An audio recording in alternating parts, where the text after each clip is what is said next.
Audio Jungle.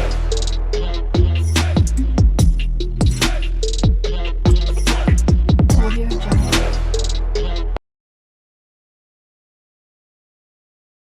Hello అండి అందరికీ welcome back to our channel Sai Shruti makeup and blogs.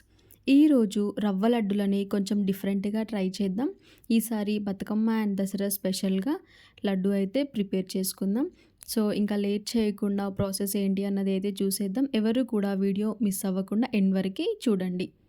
ఒక pan పెట్టుకొని దాంట్లోకి ఒక 2 టేబుల్ స్పూన్స్ ఆఫ్ గీ అయితే యాడ్ చేసుకోవాలి. గీ అంతా మెల్ట్ అయిపోయిన తర్వాత దీంట్లోకి డ్రై ఫ్రూట్స్ యాడ్ చేసుకోవాలి. నేను ఇక్కడ కాజు అండ్ కిస్మిస్ అయితే యాడ్ చేశాను.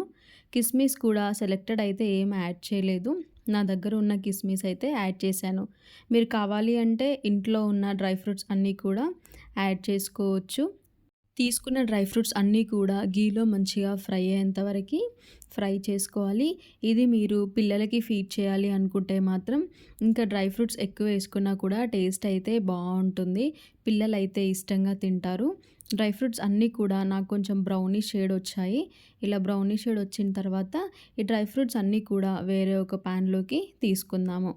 ఇదే ప్యాన్లోకి ఇప్పుడు ఒక కప్ ఆఫ్ రవ్వ అయితే యాడ్ చేస్తున్నాను. అదే బొంబాయి రవ్వ, ఉప్మా రవ్వ అని అంటాము. బొంబాయి రవ్వను యాడ్ చేసుకొని కలుపుతూ ఉండాలి. కింద అడుగంటకూడదు, అలా అని చెప్పి ఉండలు ఉండకూడదు. గీలో మొత్తం ఈ తీసుకున్న రవ్వ అంతా కూడా ఫ్రై అయ్యేలాగా మొత్తం కలుపుకోవాలి. గీలో రవ్వ మొత్తం కూడా ఫ్రై అయిపోతుంది. మనకి వీడియోలో చూస్తున్నట్టయితే కొంచెం కలర్ అయితే చేంజ్ అయ్యింది.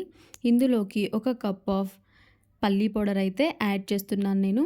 ఈ పల్లీలను కూడా వేంపుకొని పొట్టు తీసి పౌడర్ లాగా చేసి యాడ్ చేశాను. లేదు అంటే పల్లీలు వద్దు అనుకున్న వాళ్ళు ఈ ప్లేస్లో కొబ్బరి పౌడర్ని కూడా యాడ్ చేసుకోవచ్చు. నేనైతే ఇక్కడ పల్లీ పౌడర్ని యూస్ చేస్తున్నాను. పల్లీ పౌడర్ యాడ్ చేసిన తర్వాత కూడా రవ్వలోకి గీలోకి కొంచెం ఫ్రై అయ్యేంత వరకు మీడియం ఫ్లేమ్లో పెట్టుకొని కలుపుకోవాలి.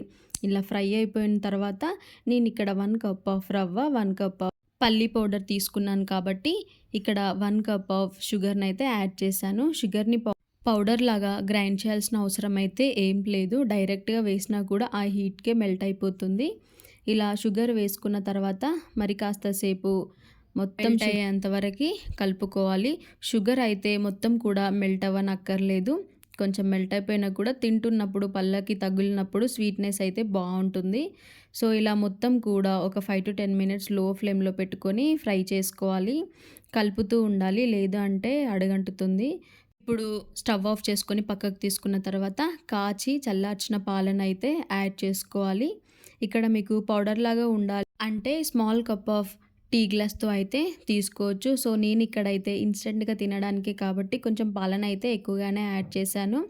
మీ క్వాంటిటీని బట్టి మీరు మిల్క్ అనేది అయితే యాడ్ చేసుకోవచ్చు. మిల్క్ యాడ్ చేసుకున్న తర్వాత మొత్తం ఒకసారి కలిపి ఒక 15 to 20 మినిట్స్ అయితే పక్కన పెట్టుకోవాలి. ఆలోగా మనకి కొంచెం పౌడర్నెస్ అనేది వస్తుంది. యాడ్ చేసిన మిల్క్ అన్నీ మంచిగా అబ్జర్వ్ అయిపోయి.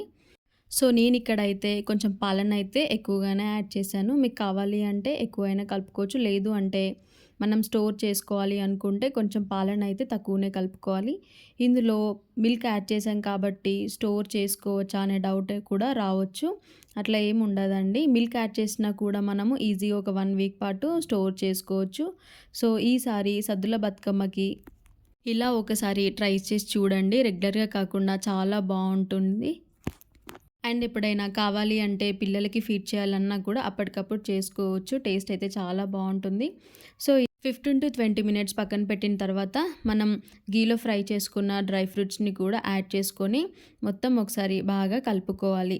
ఇలా కలుపుకున్న తర్వాత హ్యాండ్కి కొంచెం గీ యాడ్ చేసుకొని మనకి కావాల్సిన లడ్డూలు అయితే బాల్ షేప్స్ లాగా చుట్టుకోవాలి.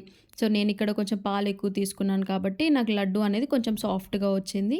సో అంతే అండి, ఈజీ ప్రాసెస్. మీరు కూడా ట్రై చేయండి. వీడియో నచ్చినట్లయితే లైక్ చేసి సబ్స్క్రైబ్ చేసుకోవడం మర్చిపోకండి.